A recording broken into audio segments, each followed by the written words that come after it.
اللہ تبارک و تعالی نے تمہارا نام مسلم رکھا، مسلمین رکھا۔ امت مسلمہ کے لیے لازم ہے کہ وہ متحد ہو اور اپنے آپ کو مسلمان کہے۔ اپنے آپ کا تعارف جو ہے، تعارف اول، سب سے پہلے جب آپ سے پوچھا جائے گا بحیثیت انسان آپ کون ہیں، تو آپ جواب دیں گے کہ میں مسلم ہوں، میں مسلم ہوں، اور اسلام ہی ہمارا فخر ہے۔ بہت سختی سے اللہ تبارک و تعالی نے فرقہ واریت کو منع کیا ہے، فرقوں میں بٹنا، الگ الگ سیکٹس میں بٹ جانا، اس کو اللہ تبارک و تعالی نے بہت سختی سے منع کیا۔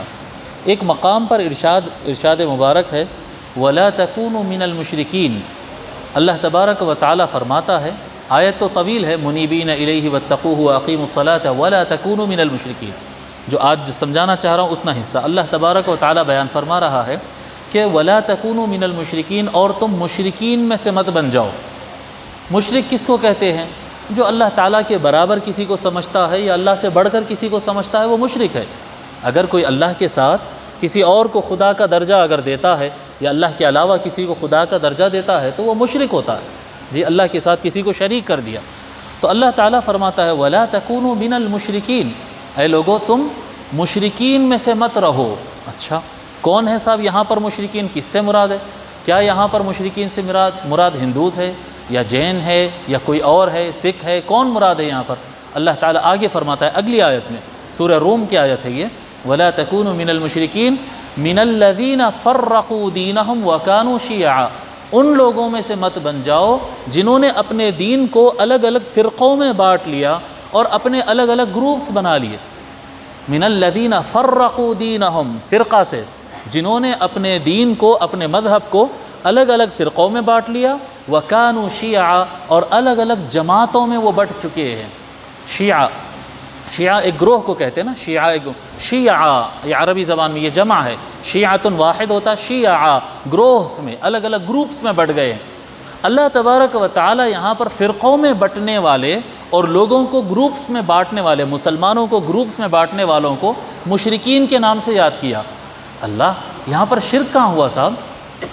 بھئی میری آئیڈیالوجی الگ ہے، میری جماعت الگ ہے، ان کی سوچ الگ ہے، ان کا عقیدہ الگ ہے، ان کی جماعت الگ ہے، تو یہاں پر اختلاف تو جماعت کا تھا اور عقیدے کا تھا، یہاں پر شرک کہاں سے آ گیا؟ ہم جتنے مسلمانوں کے جتنے بھی فرقے ہم جانتے ہیں، سارے فرقوں میں مشرک تو کوئی بھی نہیں ہے، سب ایک اللہ کو پکارنے والے ہیں، تو یہاں پر اللہ تبارک و تعالیٰ ان کو مشرک کیوں کہا؟ یہ بات آپ یاد رکھیں کہ فرقے واریت، جی انسان جو فرقوں میں بٹتے ہیں نا، اس کی وجہ یہ ہوتی ہے کہ وہ اللہ کے کلام سے زیادہ یا اللہ کے کلام کے برابر اپنے گروپ کی بات کو رکھتا ہے۔ وہ مثال کے طور پر میرے ساتھ خود ہوا تھا، ایسا بہت کثرت سے ہوتا ہے، زمانے سے ہوتا ہے، میرے ساتھ بھی ہوا۔ کچھ نوجوان آئے تھے، جی محبوب نگر کی بات ہے، محبوب نگر میں جلسے کے بعد ہم لوگ بیٹھے، کچھ ریفریشمنٹ وغیرہ کے بعد ڈسکشن چلتا رہا، تو کچھ نوجوان آئے تھے، کچھ کویسچنز کرنے لگے کسی مسئلے پر، تو میں ان کو سمجھانے لگا کہ بھئی یہ مسئلہ ایسا ہے ایسا ہے ایسا ہے، تو اس کے بعد وہ پوچھے دلیل، تو میں ان کو دلیل نمبر 1 یہ قرآن کی آیت، یہ حدیث شریف، یہ قرآن کی آیت، یہ حدیث شریف، یہ قرآن کی آیت، جب پورا بول کر میں رکا تو اس کے بعد بولنے لگے مگر ہمارے امام تو ایسا بولتے۔ ہاں میں سنا رہا ہوں قال اللہ، میں سنا رہا ہوں قال رسول اللہ صلی اللہ علیہ وآلہ وسلم، جی میں کہہ رہا ہوں اللہ کے رسول نے فرمایا، انہوں کہہ رہے ہیں کہ ہمارے مولانا تو ایسا بولتے ہیں۔ ہمارے مولانا مطلب اوپر کے بزرگ، 100-200 سال پہلے اپنے بزرگ کا نام لے کر کہہ رہے ہیں، وہ جو بھی ہے جس فرقے سے بھی وہ تعلق رکھتے کہ ہمارے امام تو ایسا بولتے ہیں، ہمارے بزرگ تو ایسا کہتے۔ میں ان کو بار بار کہہ رہا ہوں کہ میں اللہ کی بات کر رہا ہوں، اللہ کے رسول کی بات کر رہا ہوں، اور آپ اپنے امام کی بات نہیں، ہماری جماعت میں تو یہ سب نہیں مانتے، ہمارے بزرگ تو یہ بول دیے، ہمارے بانی تو یہ بول دیے۔ جی ایون حیدرآباد میں بھی میرے ساتھ ایسا ہوا، کسی مسئلے پر طویل بحث ہو گئی اور میں مسلسل بخاری اور مسلم کی حدیث پیش کرتا رہا، وہ نہیں معلوم، وہ نہیں مانے، وہ لوگ نہیں مانے۔ اس کے بعد ایک میرے اپنے دوست تھے، وہ کیا کیے، جو مدرسے سے یہ لوگ تعلق رکھتے ہیں، جہاں سے یہ لوگ فضیلت کی ڈگری وغیرہ لی، علماء تھے صاحب، عوام کی بات نہیں ہے، یہ عوام کی بات نہیں کر رہا ہوں، میں علماء کی بات کر رہا ہوں۔ ان کے سامنے میں حدیث رکھتا گیا، وہ نہیں مانتے، یہاں تک کہ میرے ایک دوست تھے، وہ ایک کتاب نکال کے لائے جو ان کے مدرسے کے فاؤنڈر کی ہے، وہ مدرسے کے فاؤنڈر کی وہ کتاب لائے اور اس کے اندر کھول کے دے دیے جو بات میں بول رہا ہوں وہی بات ان کے مدرسے کے فاؤنڈر نے لکھا ہے 150-200 سال پہلے کے جیسا لکھے، تو وہ میں دیکھا اور مسکرایا اور ان کے سامنے رکھ دیا، تو فوراً بولنے لگے اچھا ہمارے مدرسے کے بانی بھی لکھے تو ٹھیک ہے۔ ہاں یہ میں اپنے سنی بھائیوں کی بات کر رہا ہوں، میں دوسروں کی بات نہیں کر رہا ہوں۔ میں کتنی دیر سے قال رسول اللہ کہہ رہا ہوں، اللہ کے رسول سرکار نے، آقا نے فرمایا، جن کا ہم کلمہ پڑھتے ہیں، تو آپ شک میں رہیں گے؟ اور جب آپ کے من پسند مرشد یا آپ کے من پسند عالم اور مفتی آپ اپنے جماعت کے جب بزرگ کو آپ سن لیں گے تو قبول کر لیں گے، تو آپ اپنے جماعت کے بزرگ کو کس لیول پر کھڑا کریں؟ اللہ اور اس کے رسول کے لیول پر کھڑا کریے۔ یہی اللہ تبارک و تعالیٰ فرماتا ہے وَلَا تَكُونُوا مِنَ الْمُشْرِكِينَ، اپنے جماعتوں کی پوجا بند کرو، اپنے گروپس کی پوجا بند کرو، اپنی آئیڈیالوجی اور اپنی سوچ کی کیا کہتے ہیں پوجا کرنا بند کرو۔ تعبد جو ہوتا ہے صرف کلام اللہ سے ہوگا، فیصلہ یعنی اللہ کے کلام کے مقابل میں، اللہ کے رسول کے فیصلے کے مقابل میں کسی کو سامنے نہیں لانا، وہ چھوٹے ہو یا بڑے ہو، جو بھی ہو ان کو پیچھے کر دیا جائے اور اللہ کے اور اللہ کے رسول صلی اللہ علیہ وآلہ وسلم کی بات کو فوراً قبول کر لیا جائے۔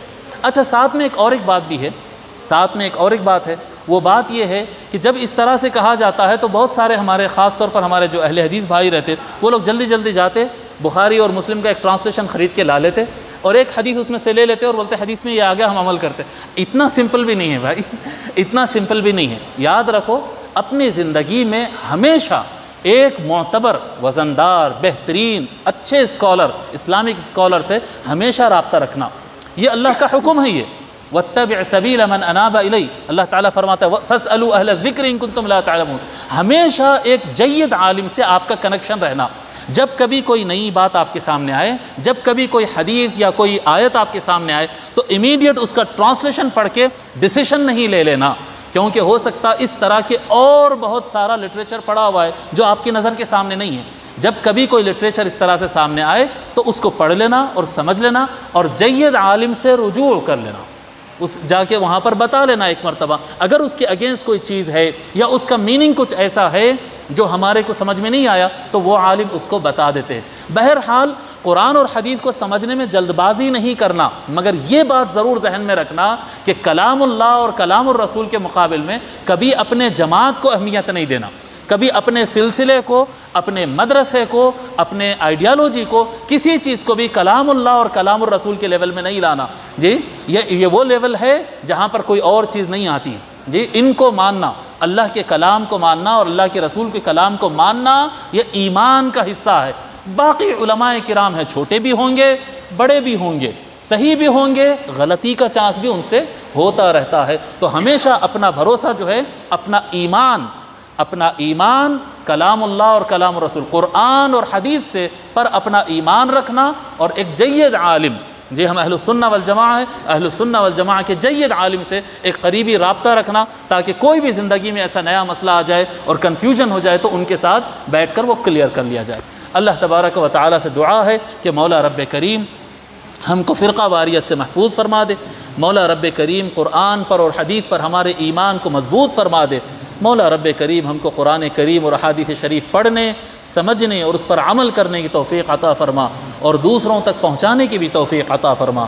وصلی اللہ تعالی وسلم علی خیر خلقہ سیدنا محمد وعلی آلہ وصحبہ اجمعین والحمد للہ رب العالمین۔